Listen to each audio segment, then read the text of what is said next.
Assalamualaikum warahmatullahi wabarakatuh. Halo anak-anak hebat kelas 3. Bagaimana kabar kalian hari ini? Semoga kalian dalam keadaan sehat. Jumpa lagi dengan Bu Febri. Tapi sebelumnya jangan lupa untuk subscribe, like, share, komen, dan tekan tombol lonceng agar kalian tidak tertinggal video pembelajaran selanjutnya. Anak-anak, hari ini kita akan belajar di kelas 3, tema 7, perkembangan teknologi, subtema 3, perkembangan teknologi produksi komunikasi. Pembelajaran 1. Yuk, sebelum memulai pembelajaran hari ini, kita berdoa terlebih dahulu. Silahkan berdoa menurut kepercayaan masing-masing. Sudah siap ya anak-anak?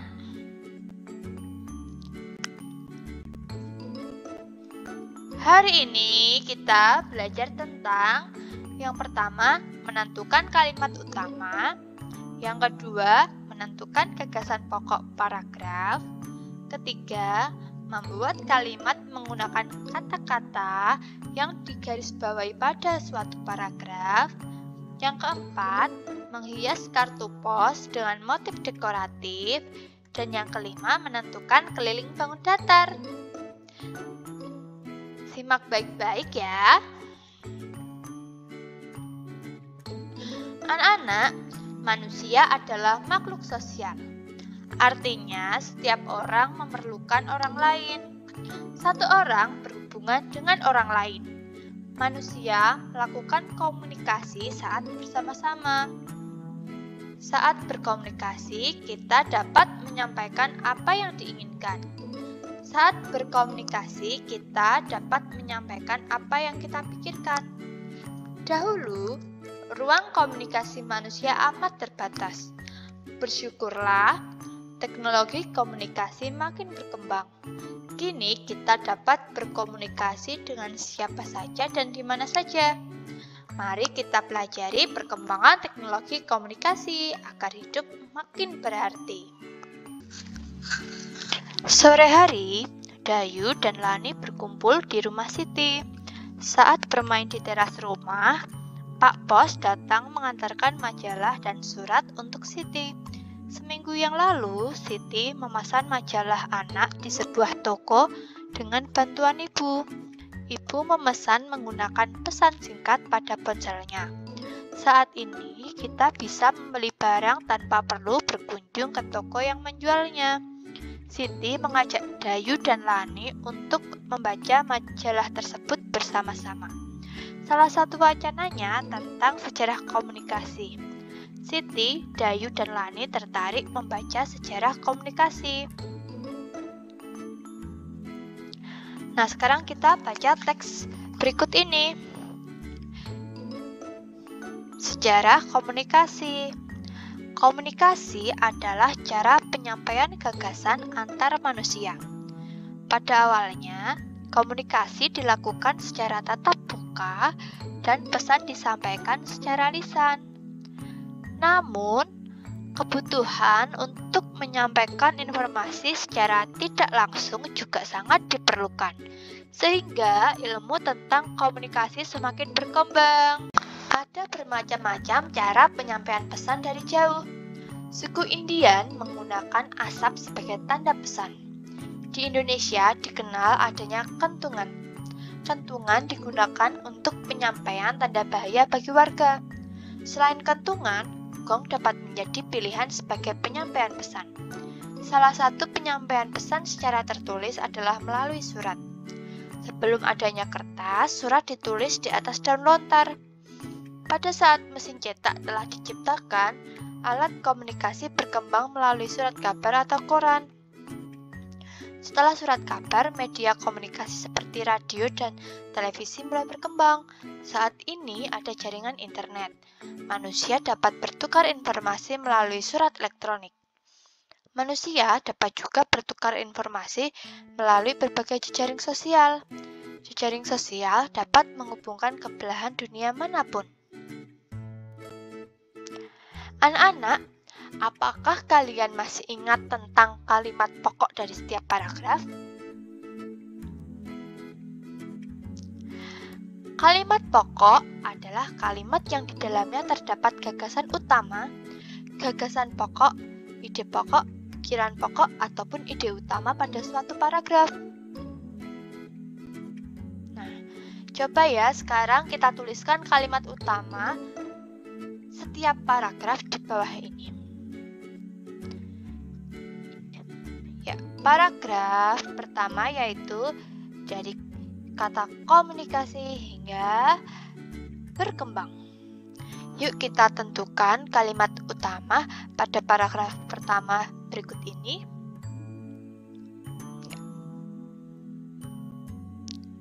Ya, kalimat utama dari paragraf pertama adalah komunikasi adalah cara penyampaian gagasan antar manusia. Kemudian, untuk kalimat utama pada paragraf kedua yang ini ya, yaitu ada bermacam-macam cara penyampaian pesan dari jauh. Untuk paragraf ketiga, kalimat utamanya adalah salah satu penyampaian pesan secara tertulis adalah melalui surat. Dan yang keempat, kalimat utama dari paragraf keempat adalah ya, saat ini ada jaringan internet. Paham ya? Nah, anak-anak, ide pokok suatu bacaan dapat ditemukan jika kita membaca dengan teliti. Ide pokok ditemukan pada kalimat utama tiap paragraf. Ide pokok adalah gagasan utama dari bacaan. Jadi, gagasan dari bacaan itu apa ya? Gagasan utamanya. Setelah mengumpulkan kalimat utama dari tiap paragraf, maka dapat diketahui bahwa ide pokok dari teks bacaan tersebut, bacaan yang tadi ya, adalah paragraf pertama yaitu tentang pengertian komunikasi. Kemudian, ide pokok paragraf kedua adalah macam-macam cara komunikasi jarak jauh. Untuk paragraf ketiga, surat sebagai alat penyampai pesan secara tertulis. Dan paragraf keempat yaitu manfaat jaringan internet dalam bidang komunikasi. Nah, sekarang tadi ada kata yang digarisbawahi, kemudian kita cari artinya dan kita buat kalimat dari kata tersebut. Tadi ada kata gagasan, nah kita cari dulu arti dari kata gagasan itu apa. Arti dari kata gagasan adalah hasil pemikiran atau ide. Nah, kalimat yang dapat kita buat dari kata gagasan adalah Uni senang menyampaikan gagasan dalam diskusi kelompok. Nah, untuk kata lainnya, coba anak-anak cari artinya. Bisa dicari melalui KBBI. Kemudian, setelah tahu artinya, anak-anak buatlah kalimat dengan kata tersebut. Sekarang kita akan menghias kartu pos dengan motif dekoratif. Ini anak-anak, motif dekoratif. Motif dekoratif merupakan motif yang digambar agar permukaan benda menjadi lebih indah. Motif hias dekoratif berfungsi untuk menghias atau memperindah. Dalam motif dekoratif, kesan tentang objek masih ada pada motif tersebut. Nah, di sini ada motif dekoratif bunga. Di sini masih terlihat nih bentuk objeknya seperti apa. Ini bunga ya. Ini kelihatan seperti bunga. Nah, kemudian ada motif dekoratif kupu-kupu. Ini juga masih terlihat kesan objeknya. Ini masih terlihat ya. Ini bentuknya kupu-kupu. lampu. Dan ada juga motif dekoratif daun. Ini ya. Ini masih berbentuk seperti daun. Nah, Siti mendapatkan kiriman kartu ucapan terima kasih dari toko majalah yang pernah Siti pesan. Kartu tersebut cantik sekali. Kartu itu disebut kartu pos. Unsur garis, bidang, dan warna pada kartu pos menarik untuk dilihat. Nih, sekarang kita amati hiasan pada kartu pos. Ini ya, ini ada hiasan kartu pos, motif dekoratif bunga, juga motif dekoratif bunga. Ini ada garis, kemudian ini ada juga bidang, serta warna yang menarik. Ini ada merah, ada kuning, ada coklat, biru, seperti itu. Sekarang anak-anak, buatlah hiasan yang sama seperti Siti dan teman-teman pada kartu pos di bawah ini. Anak-anak, sekarang kita akan menentukan keliling bangun datar. Kartu pos mempunyai 4 tepi. Jumlah panjang keempat tepinya disebut keliling kartu pos. Persegi panjang mempunyai 4 sisi. Jumlah panjang keempat sisinya disebut keliling persegi panjang. Setiap bangun datar memiliki keliling.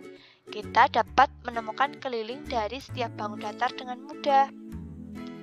Nah, ini ada kartu pos yang berbentuk persegi panjang. Untuk keliling bangun datar tadi adalah jumlah dari panjang sisi. Perhatikan contoh berikut. Nah, ini ada kartu pos ya. Ini ada sisi atas, sisi kanan, sisi bawah, dan sisi kiri. Nah, kita cari keliling dari persegi panjang. Nih, keliling kartu pos bisa juga ya. Nah, keliling kartu pos adalah panjang semua sisi. Berarti kita nanti jumlahkan panjang sisi atas ini ditambah panjang sisi kanan, ditambah panjang sisi bawah, ditambah panjang sisi kiri. Mudah ya. Anak-anak, amati berbagai bangun datar yang ada di kelasmu. Temukan kelilingnya bersama temanmu. Amati gambar di bawah ini. Tebalkan sisi yang membentuk keliling dari bangun tersebut. Nah, tadi contohnya ada persegi panjang. Ini kita cari bidang bangun datarnya dulu. Bangun datarnya seperti apa? Apakah persegi panjang? Apakah segitiga? Nah, kemudian kita cari kelilingnya dengan menebalkan sisi-sisinya. Ya, ini ada sisi atas kita tebalkan, sisi kanan kita tebalkan, sisi bawah kita tebalkan, dan sisi kiri kita tebalkan. Seperti itu ya anak-anak. Oke, sekarang saatnya tugas. Tugas yang pertama tadi untuk bahasa Indonesia yaitu mencari arti dari kata yang digarisbawahi dan membuat kalimat dari kata tersebut. Kemudian, tugas yang kedua, menghias kartu pos dengan motif dekoratif. Dan yang ketiga, menentukan keliling pada bangun datar yang telah kalian temukan di ruang kelas. Mudah ya anak-anak? Anak-anak, terima kasih telah menyaksikan video pembelajaran pada hari ini. Selamat belajar. Dan tetap ikuti video pembelajaran selanjutnya. Wassalamualaikum warahmatullahi wabarakatuh.